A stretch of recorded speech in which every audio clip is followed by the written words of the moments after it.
भोजपुरी में सबसे ज़्यादा अगर नाइंसाफ़ी या गेम खेला जाता है तो वो पवन सिंह के साथ।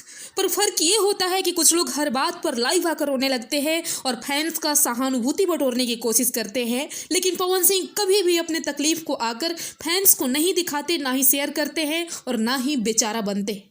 लेकिन इतनी साजिश के बाद, इतनी कोशिशों के बाद तो ये होती है कि इन लोगों के अंदर डर कितना है बाबा, कि गाना जैसे इनका नंबर 1 पर जाता है, पवन सिंह का गाना इधर प्राइवेट कर दिया जाता है।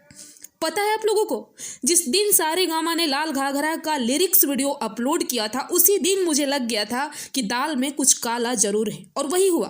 क्योंकि सारेगामा को पता था कि मैं अगर दोबारा अपलोड करूंगा तो भी पवन सिंह का गाना ट्रेंडिंग में जाएगा, और जब ट्रेंडिंग में जाएगा तो पवन सिंह के फैंस में इतना दम है कि वो फिर से इस गाने को नंबर 1 पर ला ही देंगे। लेकिन इस बीच क्या होगा, पुदीना 2 पर से ध्यान भटक जाएगा, और वही हुआ। लाल घाघरा नंबर 3 पर आ चुका था, लेकिन हुआ क्या कि लाल घाघरा को नंबर 1 बनाने के चक्कर में फैंस पुदीना 2 पर से ध्यान हटा दिए और सुनना कम कर दिए, जिसका फायदा मिले खेसारी यादव के गाने को, और वो नंबर 1 बन गया। खैर कोई बात नहीं, खेसारी यादव जी का गाना अगर नंबर 1 बन गया तो उससे हमें कोई दिक्कत नहीं।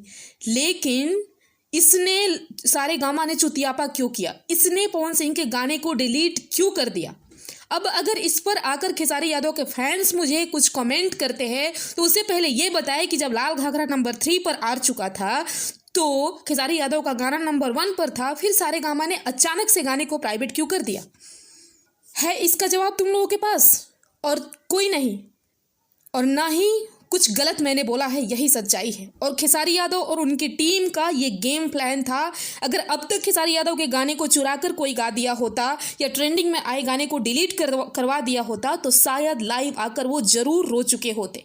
पर पवन सिंह ऐसा कभी नहीं करते, क्योंकि उन्हें अपने फैंस को बरगलाना नहीं है, ना ही बेवकूफ़ बनाना है। खैर आप ही लोग बताइए कि इस पर क्या किया जाए, क्या ये सही हुआ है पवन सिंह के साथ?